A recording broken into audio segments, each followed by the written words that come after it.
morning, Year 5. So what we're going to be doing is we're going to continue on our probability discovery and keep going. So last lesson, what we're doing is we actually had physical spinners, where each group had one spinner and the outcomes were only out of 4. So there was a possibility of each of them equally occurring. Now today, so that we can work with larger numbers, because if you remember, it took quite a while to get each outcome because you had to physically spin each spinner. So today what we're going to do is work on larger numbers. So in your student portfolios, you'll see that you'll have access to the website, and we'll actually be working with 2 websites today. So we'll be working at Random Number Spinner and the Spinner Your Decision. So the first one we're going to be using is this one. So first of all, I need you just to click on the 4, and you'll notice that this one actually has 6 outcomes compared to these 4, and that's because we can actually alter this outcome. So what we're going to do is we're going to just move these all up to 12 because we want a large numbers and data set. So you'll also notice that I've actually got my Excel spreadsheet open. I do expect you to actually do this. Now I have actually set one up for each group. So as a group, you'll open up your Excel spreadsheet and you're going to be adding in the outcomes of each of the spinners. So this one's A, B, C and D, and as they spin, you'll just put the outcomes in that. Now you also notice that I've put trials here, and we're only going to do 5 groups of trials. So when I'm saying groups, I mean that each of these be a group of trials. So in all, we're going to have 5 times 4. What did that give us? Thanks, Tom. Yes, it gives us 20. So we're actually going to get results of 20 trials in total. So before we start, let's just review our language. So I've already used the word outcomes, so that is what possibilities will actually give us. So as you can see, it's the equal spread of numbers from 1 to 12.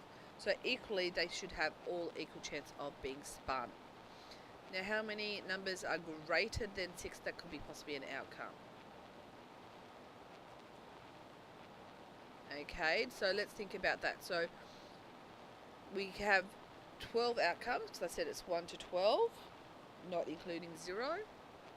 And you've just said that there is 7 outcomes. Now that is not correct. It's actually 6, because we don't actually include 6 because this is actually greater than, not equal to and greater than. So remember, you need to not include it if you don't have that little equal sign. Excuse me. So what we're going to do is count the numbers. So 1, 2, 3, 4, 5, 6. Another way we could have done that is just said 12 minus 6 is 6. So we actually have 6 possible outcomes that is greater than 6. So 6 outcomes out of the possible 12. So this one is less than. So let's just remember what I said. If there's no equal, we don't include 3. So just 1, 2. And we're going to write that as a fraction. And why do you think we do it as a fraction? That's correct. We're recording how many outcomes there's possible in total, so that's 12, with the question we're asking how much that is limited to, so how many chances it could possibly have. And this one is odd numbers, and we know that 12 is divided by 2 is 6, and an odd number is every second option. So 1, 3, 5, 7, 9, 11. So that will give us 6 out of 12, and that could be actually discussed as equal chance. So there's an equal chance of odd numbers being chosen compared to equal chance of being even numbers being chosen. Now when you say it will not happen, so it's our not rule, is if I said, okay, well how many times will 0 appear on the spinners? So if we check the outcomes, clearly it can't be 0. So it's not going to happen because it's not there. It can't happen. Less likely is basically when there's less options.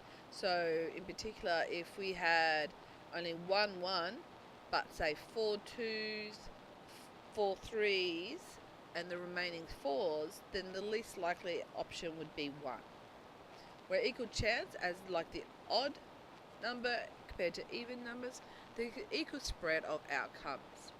And most likely is when the spinner, if say 11 of them showed as 12 and only one appeared once, well, most likely 12 is going to be spun. So start using that language when you're actually doing your spins or your predictions. So what we can do now is the major question will be, will the spinner spin the numbers equally? And this is a good way of checking the fairness of the thing. So let's spin. So all you're doing is just going to be clicking each of the one into the cells and just recording what happens. And you already noticed that 5 has been spun twice. So is there actually any external factors that could be causing that to happen? You need to review those chances and see if we're doing anything that will actually affect that outcome. And as all we're doing is adding 4 spinners, changing it to 12, we have no say on what numbers are coming up. So it is actually a fair spin because we cannot control the outcomes. Where if we're doing this physically with our spinners from last week, you could have spun it too fast, spun it too slow, do it on an angle. Maybe someone knocked it, so therefore it's actually stopped before it actually did the full spin section. So those are what we call external factors. So our last trials is 2, 2, 7 and 1. So we can see that some numbers have appeared more than once, others have only appeared once. So what we need to do is we need to actually analyse this data to see how many numbers were spun multiple times compared to others that weren't spun any times. So what we can do is we could highlight our cells by holding Control key and clicking on them and see if we can find all the numbers. That would take time. A simpler way of doing it, as we're using Excel, we can actually put in our calculations or our equations. So what you'll notice is in the one that the Excel spreadsheet I've created for you, I've done the first outcome as number 1. If you actually click on the account, you'll notice that I've actually already put the algorithm in there that I need you to do. So the only thing you need to be doing is highlighting it, and you'll notice that when I highlight the algorithm, you'll automatically see that I've chosen the data set I want it to be comparing. So when you've done that, it's comparing the data set we've just inserted, and the number in between the inverted commas are the actual the one I want it to compare to. So the first one is outcome 1, and it will actually say that it appeared 3 times. Now if you click on this, the only thing I've changed is the 2. I've kept the same data set because that's what we want to compare the same data set throughout. So the first outcome, number 1, it appeared 3 times. Number 2, 2 times. 3, 2 times. 4, never appeared. 5, 2 times. 6 once. 7, 3. 8, 3. 9 once. 10, never appeared. 11 once. And 12 2 times. So overall, the outcome was fairly even. There wasn't any that had, say, 10 spins of the same number and outcome, so therefore we could say that this is a fair test. So when you go back to your desk, you'll be actually looking at this and you'll be recording your own data set, and what I want you to do is compare to my outcomes compared to your outcomes, and you can actually predict what you think will happen. So with our second one, on the second sheet available worksheet, is you'll say what is the average times of east will be chosen. So just because previously we've been using numbers, it doesn't mean that that's the only decision that can be made by probability. So if you click on your choices, you're going to choose directions, and this will give us an even split of north, east, south and west. You're going to drag the power over to 20 and drag. This will actually make the actual trial go faster, and these spins is the trial. So if we actually click on this, we can just do, say, 50 trials. That's a significant number, but we're actually going to do 100 trials. Okay, So in here, you'll notice I've actually put zeros. That's because down here, I've actually already put the algorithm in there for you. So you get an average of each column, and you're going to also, this one is the total. So the sum of all the trials. So at the end of each trial, you need to reset the results. So let's start spinning. Now what you'll notice is this software is actually will automatically spin it for you. But the good thing about this one is it actually records down here for you. So the data that you're working with is a lot larger. So you can see clearly on the previous one that we had a good spread of numbers, but that was only done 20 times. So when we want to really check the data and test the data, we should be looking at the trials up to 100 to 200 to 1,000 even. But what you'll notice is I've only done the 500. So that's 500 times this little spinner is going to be spin. So you're just going to write 24, 31, 23, and 22. So in that one, East actually was chosen the most. So let's reset the results and spin again. So when you, if we were just doing the 100 trials, you could actually say that most likely East was chosen the most likely outcome. And so the average of it was 31 because it's only the one group of trials. Excuse me. So then the next lot of trials, we can actually see if there's actually, well this time, the trials, well it was actually smaller for the East one. So you can see clearly that there's no bias in when they spin, because once again, we are not actually adding any external factors into the actual trials. So all we've done is increase the power, so it's done faster, increase the lack of drag, which means that it spins faster, and we've chosen 100 spins as the trial. So we have no other influence except for pushing the button, and you can only push a button so many ways on a computer. So what we're going to do here, we're just going to do it this time. North was spun the most, East was fairly well done, South was 26, and West was at. So when we're doing the next spin, and remember to keep changing the results, like spinning it to new. If you don't, let me know and I'll show you how to work out the difference, or you can actually manually work out the difference from what the totals are showing compared to what was the last lot of spins.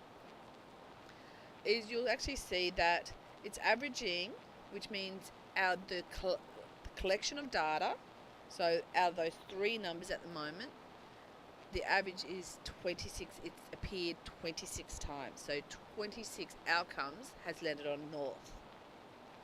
So when we add something new, it will actually change the outcome. So the average, and that means that we can sort of have a running total of how it changes. So far, North has been spun 28 times per trial, 24 for East, South is 25, and West is 25. So if you think about it, overall it's been quite average. The outcome has been spread out quite evenly. In some cases, like when it's 31 and 32, it does appear to be more.